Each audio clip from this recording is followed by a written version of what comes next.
새벽 4시 수원 구도심 골목. 김정순 할머니는 오늘도 떡방앗간 문을 열었습니다. 83세의 나이에도 허리는 곧았고 손놀림은 여전히 빠릅니다. 50년째예요. 이 가게를. 쌀을 불리고 시루에 쪄내고 떡을 치대는 일. 정순 할머니에게 이 일은 단순한 생계가 아니었습니다. 자식 셋을 먹이고 입히고 대학까지 보낸 자랑이었습니다. 그런데 1년 전 모든 게 바뀌었습니다. 남편이 세상을 떠난 직후였습니다. 재개발 소식이 들려왔고 50년 동안 지켜온 이 땅의 가치가 하늘 높이 치솟았습니다. 수십억. 평생 떡 팔아서는 상상도 못할 숫자였습니다. 그때부터였어요. 애들이 자주 오기 시작한 게.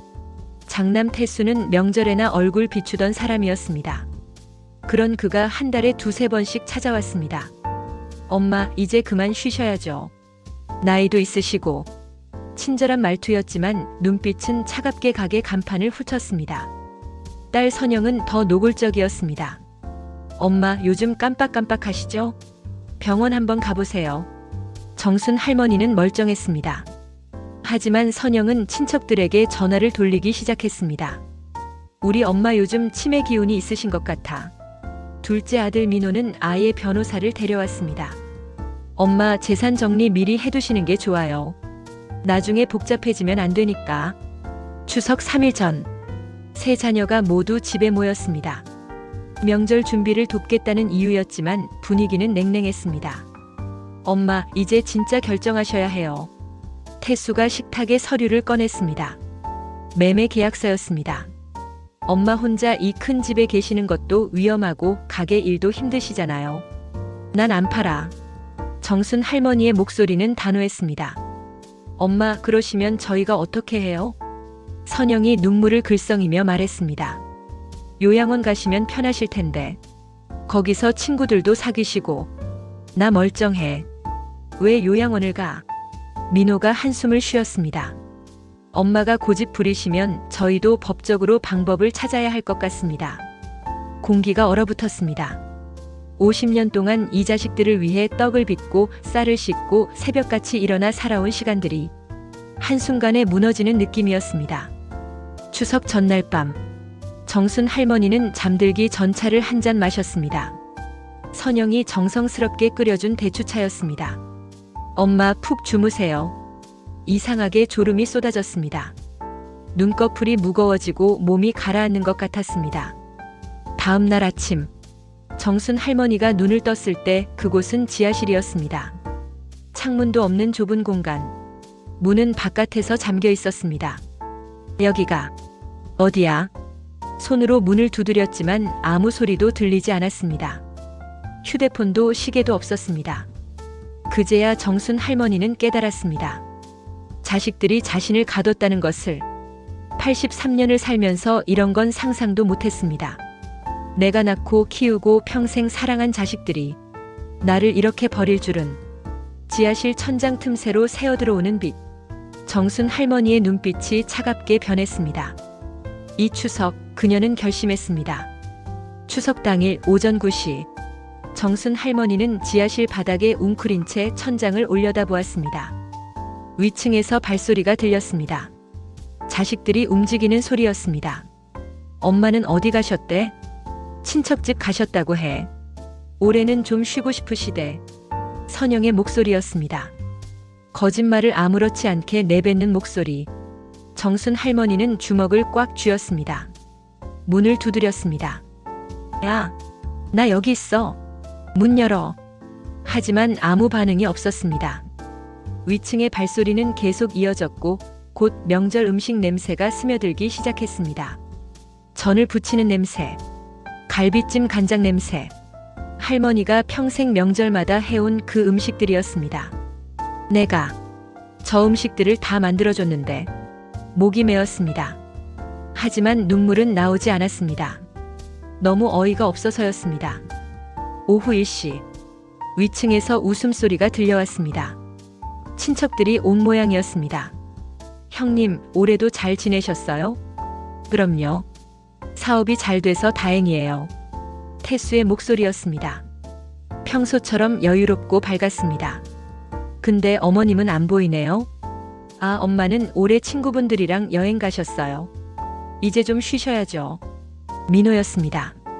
능숙하게 거짓말을 이어가는 목소리. 정순 할머니는 다시 문을 두드렸습니다. 있는 힘껏 주먹이 아플 때까지. 나 여기 있어. 사람 살려. 하지만 위층의 웃음소리는 계속 이어졌습니다.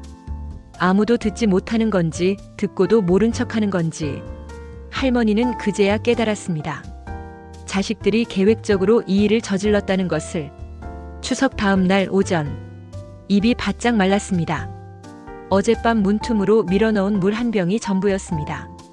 정순 할머니는 물병을 들어 올렸습니다. 반쯤 남았습니다. 아껴 마셔야 했습니다. 내가 이 아이들을 어떻게 키웠는데. 목소리가 떨렸습니다. 태수가 초등학교 때 아팠던 날이 떠올랐습니다. 병원비가 없어서 밤새 떡을 빚어 팔았던 날. 새벽 5시까지 일하고 학교 급식비를 마련했던 날. 선영이가 대학 등록금을 걱정하던 날도 떠올랐습니다. 엄마, 나 학교 못 다녀도 돼. 그 말을 듣고 방앗간을 팔까 고민했던 날. 결국 은행에서 대출을 받아 등록금을 마련했던 날. 민호가 사업 자금이 필요하다고 했을 때도 마찬가지였습니다. 노후 자금으로 모아둔 돈을 다 내주었습니다. 엄마, 나중에 꼭 갚을게요. 그 약속은 지켜지지 않았습니다. 나는 뭐였을까? 할머니는 벽에 등을 기댔습니다. 분노보다 자책이 먼저 밀려왔습니다. 내가 너무 약하게 키웠나? 너무 다주기만 했나? 사흘째 되던 날, 몸이 나른해졌습니다. 물도 바닥이 났고 배는 고팠지만 먹을 것은 없었습니다. 정신이 흐릿해졌습니다. 천장이 흔들리는 것 같았고 벽이 점점 좁아지는 느낌이었습니다. 엄마, 이제 쉬세요. 선영의 목소리가 들렸습니다. 아니, 환청이었습니다. 쓸모없는 짐이 되기 전에. 태수의 목소리도 들렸습니다. 엄마가 고집만 안 부리셨어도. 민호의 목소리까지. 정순 할머니는 귀를 막았습니다. 하지만 목소리는 계속 맴돌았습니다. 쓸모없는 짐. 그 단어가 머릿속을 파고들었습니다. 그래, 나는 이제 짐이구나. 눈을 감았습니다. 이대로 포기하고 싶었습니다. 그때였습니다. 문틈 아래에서 작은 소리가 들려왔습니다. 야옹. 낯익은 울음소리였습니다. 정순 할머니는 눈을 떴습니다. 어둠 속에서 문틈 아래 작은 그림자가 보였습니다. 복실이? 길고양이 복실이었습니다. 3년 전부터 방앗간 뒤편에서 살던 얼룩무늬 고양이. 정순 할머니가 매일 아침 밥을 챙겨주던 고양이였습니다. 야옹, 야옹. 복실이는 문틈 아래로 작은 발을 밀어 넣었습니다.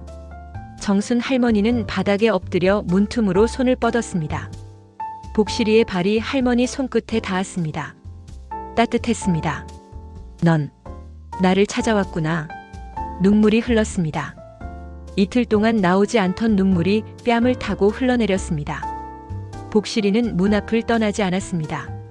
마치 할머니를 지키듯 그 자리에 웅크리고 앉아 있었습니다. 정순 할머니는 천천히 몸을 일으켰습니다. 나 아직 죽으면 안 돼. 목소리에 힘이 돌아왔습니다. 복실이도 날 기다리는데. 지하실을 둘러보았습니다. 어둠 속에서도 조금씩 눈이 적응되기 시작했습니다. 벽면에 오래된 선반이 보였습니다. 구석에는 녹슨 공구함도 있었습니다. 여기서 나가야 해. 정순 할머니는 벽을 더듬기 시작했습니다. 그리고 그때 손끝에 무언가 이상한 감촉이 느껴졌습니다. 벽 한쪽이 다른 곳과 달랐습니다. 속이 빈 것 같은 느낌. 이건. 손톱으로 벽을 긁어냈습니다. 시멘트가 부스러지며 떨어졌습니다. 그 안에서 무언가가 보였습니다. 낡은 천으로 쌓인 작은 상자. 정순 할머니는 떨리는 손으로 상자를 꺼냈습니다. 천을 풀었을 때 그녀의 얼굴이 굳었습니다. 50년 전 이 집을 지을 때 남편이 지하실 벽 안쪽에 무언가를 숨겼습니다. 정순 할머니는 그때 그것을 보았지만 평생 모른 척 살아왔습니다. 상자 안에는 오래된 사진과 서류가 들어 있었습니다. 그리고 그 서류에는 자식들의 이름이 적혀 있었습니다. 출생신고서라고 쓰인 낡은 종이. 하지만 그 종이에 적힌 내용은 정순 할머니가 알던 것과 달랐습니다. 나흘째 밤, 정순 할머니는 상자 속 서류를 다시 펼쳤습니다. 어둠 속에서도 글자는 또렷했습니다. 출생신고서. 태수, 선영, 민호의 이름이 적혀 있었습니다. 하지만 어머니 란에 적힌 이름은 김정순이 아니었습니다. 이게 무슨 뜻이지? 할머니는 서류를 가슴에 안았습니다. 50년 동안 남편이 숨겨둔 이유를 이제야 알 것 같았습니다. 야옹. 복실이가 다시 문 앞에서 울었습니다. 정순 할머니는 서류를 다시 상자에 넣고 벽 속에 숨겼습니다. 아직은 아무에게도 보여줄 수 없는 비밀이었습니다. 복실아, 잠깐만. 할머니는 문틈으로 다가갔습니다. 5째 날 새벽. 몸이 점점 무거워졌습니다. 물도 떨어졌고 입술은 갈라졌습니다. 정순 할머니는 벽에 기대어 앉아 있었습니다. 눈을 뜨는 것조차 힘들었습니다. 드르륵, 드르륵. 복실이가 문 앞에서 무언가를 긁는 소리가 들렸습니다. 복실아, 그만해. 문은 안 열려. 하지만 복실이는 멈추지 않았습니다. 드르륵, 드르륵. 계속 같은 곳을 긁어댔습니다. 정순 할머니는 고개를 들었습니다. 복실이가 긁는 곳은 문이 아니었습니다. 벽이었습니다. 문에서 조금 떨어진 지하실 구석 벽. 거기가 왜? 할머니는 천천히 몸을 일으켰습니다. 비틀거리며 벽으로 다가갔습니다. 손으로 벽을 더듬었습니다. 시멘트로 발라진 벽이었지만 다른 곳보다 약간 울퉁불퉁했습니다. 그리고 그제야 기억이 났습니다. 외부 출입구. 50년 전 이 집을 지을 때 지하실에는 외부로 통하는 작은 출입구가 있었습니다. 석탄을 넣거나 짐을 보관하기 위한 문이었습니다. 하지만 남편이 지하실을 창고로 쓰지 않게 되면서 그 문을 막아버렸던 것입니다. 여기가 밖이야. 정순 할머니의 눈빛이 살아났습니다. 복실이는 벽을 계속 긁었습니다. 복실아, 고마워. 할머니는 무릎을 꿇고 벽을 만졌습니다. 시멘트가 오래되어 군데군데 금이 가 있었습니다. 나갈 수 있어. 여기서 나갈 수 있어. 정순 할머니는 구석에 있던 녹슨 공구함을 뒤졌습니다. 작은 드라이버와 망치가 나왔습니다. 이걸로 뚫어야 해. 할머니는 벽을 긁기 시작했습니다. 드라이버 끝으로 시멘트를 긁어냈습니다. 부스러기가 바닥에 떨어졌습니다. 하지만 금방 손이 아파왔습니다. 힘이 없었습니다.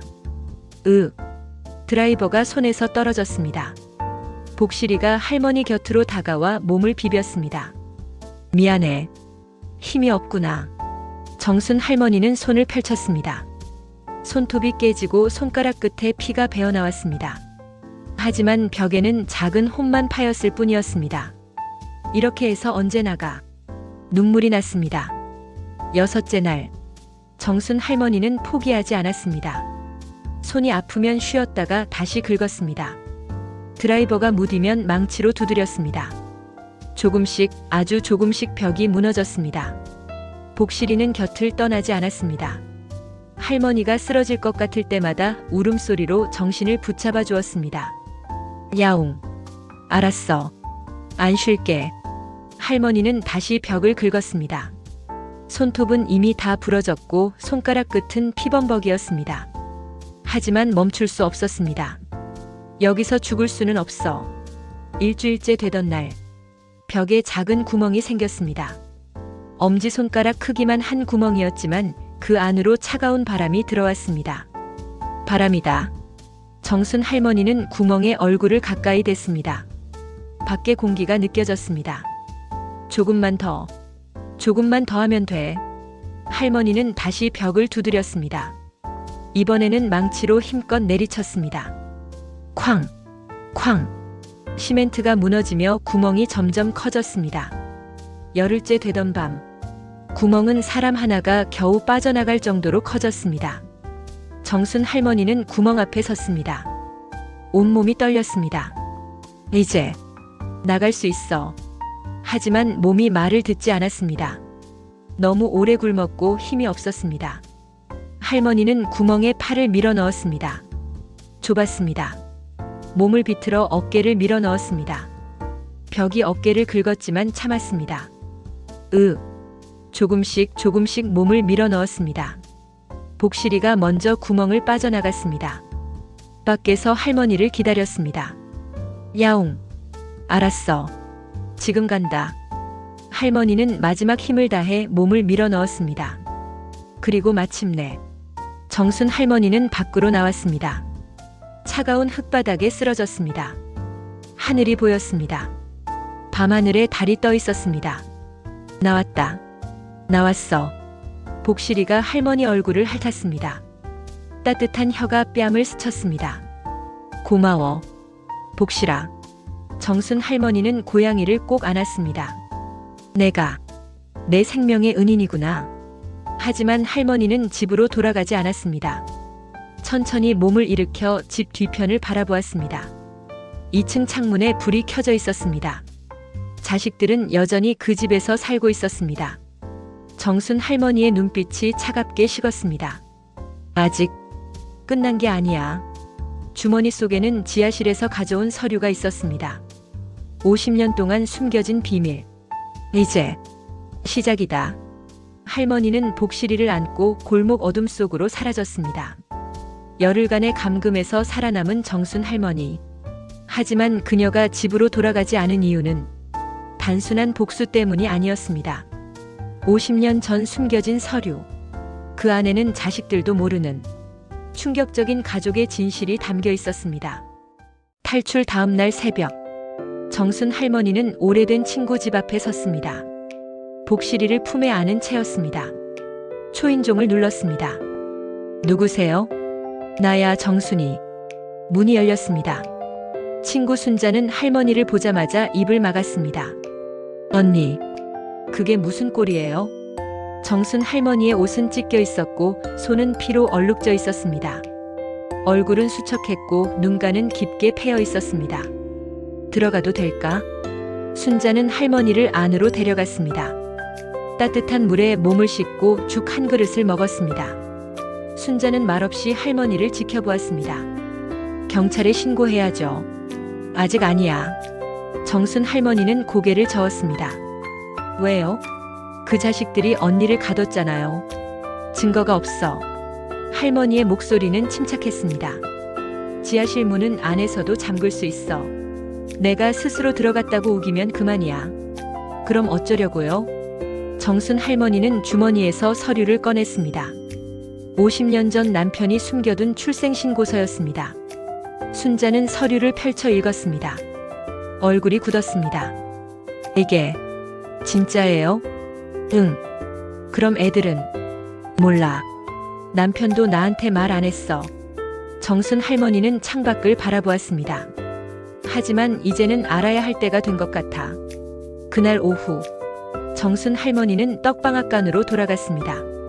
뒷문으로 들어가 아무도 모르게 움직였습니다. 위층에서는 여전히 자식들의 목소리가 들렸습니다. 엄마 연락 안 오는데 이상하지 않아? 선영의 목소리였습니다. 괜찮을 거야. 물이랑 음식은 넣어줬잖아. 민호였습니다. 그래도 너무 오래된 것 같은데. 조금만 더 있으면 돼. 알아서 포기할 거야. 태수의 목소리는 차갑고 단호했습니다. 정순 할머니는 주먹을 쥐었습니다. 포기하라고? 할머니는 부엌으로 들어갔습니다. 익숙한 공간이었습니다. 50년 동안 음식을 만들어 온 곳. 냉장고를 열었습니다. 재료들이 그대로 있었습니다. 마지막 밥상을 차려줘야겠구나. 할머니는 쌀을 씻기 시작했습니다. 정순 할머니는 송편을 빚었습니다. 반죽을 치대고 소를 넣고 예쁘게 모양을 잡았습니다. 평생 해온 일이었습니다. 하지만 이번에는 달랐습니다. 작은 약병을 꺼냈습니다. 한약방에서 구한 강력한 설사약이었습니다. 이 정도면 죽지는 않아. 할머니는 송편소에 약을 조금씩 섞었습니다. 하지만 평생 기억할 거야. 저녁 6시. 정순 할머니는 전화기를 들었습니다.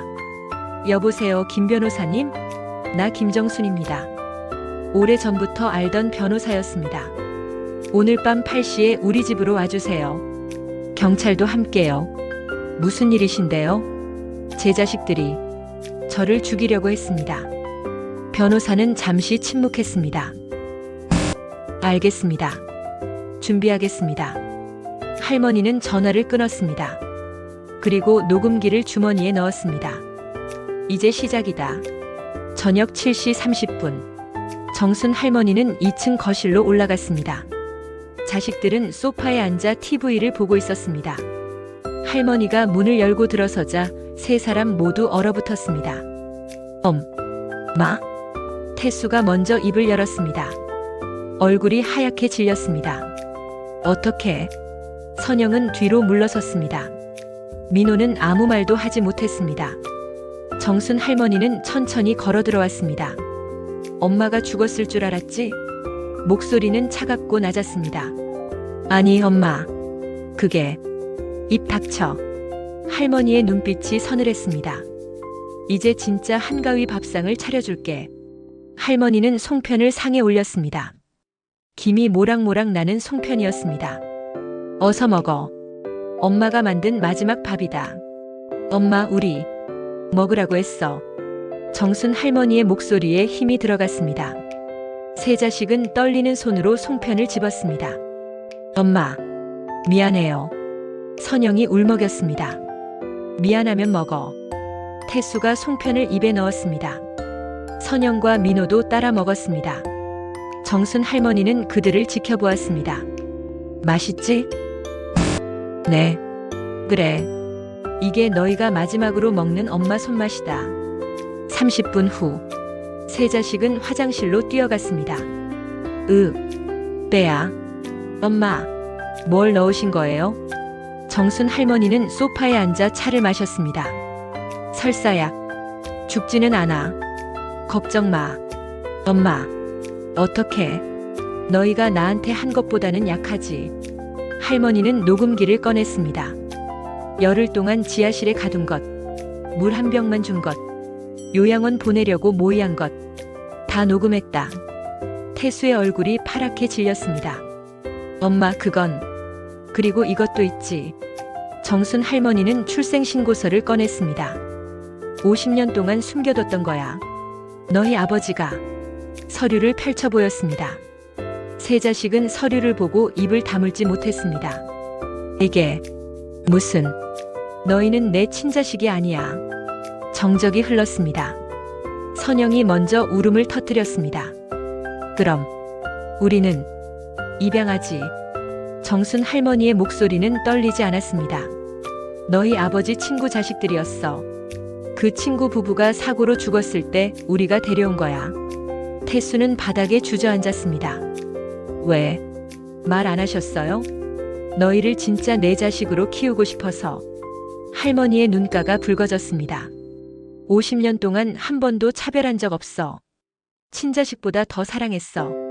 엄마. 그런데 너희는 날 지하실에 가뒀지. 그때 초인종이 울렸습니다. 정순 할머니는 문을 열었습니다. 김 변호사와 경찰이 들어왔습니다. 신고 접수하고 왔습니다. 자식들은 경찰을 보고 얼어붙었습니다. 엄마, 제발. 정순 할머니는 고개를 저었습니다. 법이 판단할 거야. 경찰은 세 사람에게 다가갔습니다. 존속유기 혐의로 조사받으셔야겠습니다. 자식들이 끌려가는 모습을 지켜보며 정순 할머니는 창밖을 바라보았습니다. 복실이가 창가에 앉아 달을 보고 있었습니다. 이제 끝이야. 하지만 가슴 한편이 무너지는 느낌이었습니다. 50년의 사랑이 무너지는 소리. 할머니는 조용히 눈물을 흘렸습니다. 복수는 달콤하지 않았습니다. 정순 할머니는 자식들을 벌했지만 그 과정에서 자신도 무너졌습니다. 하지만 이야기는 여기서 끝나지 않습니다. 법정에서 밝혀진 또 다른 진실이 정순 할머니를 기다리고 있었습니다. 6개월 후 법정. 정순 할머니는 방청석에 앉아 있었습니다. 판사가 판결문을 읽었습니다. 피고인 김태수, 김선영, 박민호에게 각각 징역 3년을 선고합니다. 존속유기, 노인학대, 살인미수 혐의. 세 자식은 고개를 떨구었습니다. 정순 할머니는 그들을 바라보았습니다. 분노도 슬픔도 아닌 텅 빈 감정이었습니다. 이제 끝이구나. 법정을 나서는 길. 태수가 뒤를 돌아보았습니다. 엄마. 정순 할머니는 멈춰 섰습니다. 죄송합니다. 정말 죄송합니다. 할머니는 대답하지 않았습니다. 그저 고개를 끄덕이고 돌아섰습니다. 복실이가 할머니 곁으로 다가와 몸을 비볐습니다. 가자, 복실아. 3개월 후 정순 할머니는 병원에서 퇴원했습니다. 지하실에서의 열흘이 몸에 큰 상처를 남겼지만 천천히 회복되었습니다. 순자가 할머니를 집까지 데려다 주었습니다. 이제 어쩔 거예요? 가게를 다시 열어야지. 진짜요? 정순 할머니는 웃었습니다. 50년 했는데 이제 와서 그만둘 수는 없지. 한 달 뒤 떡방앗간이 다시 문을 열었습니다. 간판이 바뀌어 있었습니다. 복실 할머니의 손맛. 정순 할머니는 새벽같이 일어나 쌀을 불렸습니다. 익숙한 일이었습니다. 하지만 예전과는 달랐습니다. 가게 한쪽에는 작은 게시판이 있었습니다. 복실 프로젝트 마이너스 노인학대 피해자를 돕습니다라고 적혀 있었습니다. 언니, 이거 진짜 하는 거예요? 순자가 물었습니다. 응. 나 같은 사람이 또 있을 거야. 정순 할머니는 게시판을 바라보았습니다. 혼자 견디지 말고 여기로 오라고 알려주고 싶어. 첫 번째 손님이 들어왔습니다. 70대로 보이는 할머니였습니다. 눈가에 멍이 들어 있었습니다. 저기, 여기가 앉으세요. 정순 할머니는 따뜻한 차를 내왔습니다. 천천히 말씀하세요. 손님은 눈물을 흘렸습니다. 아들이 저를 때려요. 돈을 달라고. 정순 할머니는 손님의 손을 잡았습니다. 괜찮아요. 이제 혼자가 아니에요. 복실이는 가게의 마스코트가 되었습니다. 매일 아침 문 앞에 앉아 손님을 맞이했습니다. 아이들이 복실이를 보러 왔고 어른들은 떡을 사러 왔습니다. 복실이 덕분에 장사가 잘 되네요. 순자가 웃으며 말했습니다. 정순 할머니는 복실이를 쓰다듬었습니다. 이 녀석이 나를 살렸어. 당연하지. 6개월이 지났습니다. 복실 프로젝트는 점점 커졌습니다. 매달 10명 이상의 노인학대 피해자가 찾아왔습니다. 정순 할머니는 그들에게 떡을 나눠주고 이야기를 들어주고 법률 상담을 연결해 주었습니다. 할머니 감사합니다. 할머니 덕분에 용기를 냈어요. 한 할아버지가 고개를 숙였습니다. 아니에요. 제가 당한 일이 누군가에게 도움이 된다니 저도 감사해요. 정순 할머니의 얼굴에는 평화가 깃들어 있었습니다. 그의 추석. 정순 할머니는 혼자 송편을 빚었습니다. 복실이가 옆에 앉아 지켜보았습니다. 복실아, 우리 둘이서 명절을 보내는구나. 고양이는 야옹하고 대답했습니다. 할머니는 웃었습니다. 그래. 이것도 괜찮아. 저녁 무렵 문을 두드리는 소리가 들렸습니다. 정순 할머니가 문을 열자 낯선 중년 여성이 서 있었습니다. 저 복실 프로젝트에서 연락받았어요. 들어오세요. 여성은 조심스럽게 들어왔습니다. 저도 아들한테 맞았어요. 도저히 참을 수가 없어서. 정순 할머니는 여성을 안치고 차를 내왔습니다. 괜찮아요. 이제 혼자가 아니에요. 두 사람은 밤늦도록 이야기를 나눴습니다. 다음 날 아침, 정순 할머니는 가게 문을 열고 밖을 내다보았습니다. 햇살이 따뜻했습니다. 복실이가 할머니 다리에 몸을 비볐습니다. 복실아, 고마워. 할머니는 고양이를 안아 올렸습니다. 내가 아니었으면 나는 여기 없었을 거야. 그날 저녁 순자가 찾아왔습니다. 언니 TV에 나왔더라고요. 뭐가? 복실 프로젝트요. 뉴스에서 소개하던데요. 정순 할머니는 어깨를 으쓱했습니다. 별일 아니에요. 아니에요. 언니가 대단한 거예요. 순자는 할머니를 꼭 안았습니다. 정말 자랑스러워요. 1년 후, 정순 할머니는 강연장에 섰습니다. 노인복지 세미나였습니다. 피는 물보다 진하다는 말이 있습니다. 할머니의 목소리는 차분했습니다. 하지만 때로는 피가 독보다 독합니다. 청중이 숨을 죽였습니다. 저는 50년 동안 자식들을 사랑했습니다. 하지만 그들은 저를 지하실에 가뒀습니다. 진짜 가족은 피가 아니라 함께 살아가는 힘입니다. 할머니는 무대 옆 의자를 가리켰습니다. 복실이가 그곳에 앉아 있었습니다. 저를 구한 건 돈도 자식도 아니었습니다. 오직 살아보려는 의지와 한 마리 고양이였습니다. 강연이 끝나고 한 젊은 여성이 다가왔습니다. 할머니, 저도 부모님한테 학대받았어요.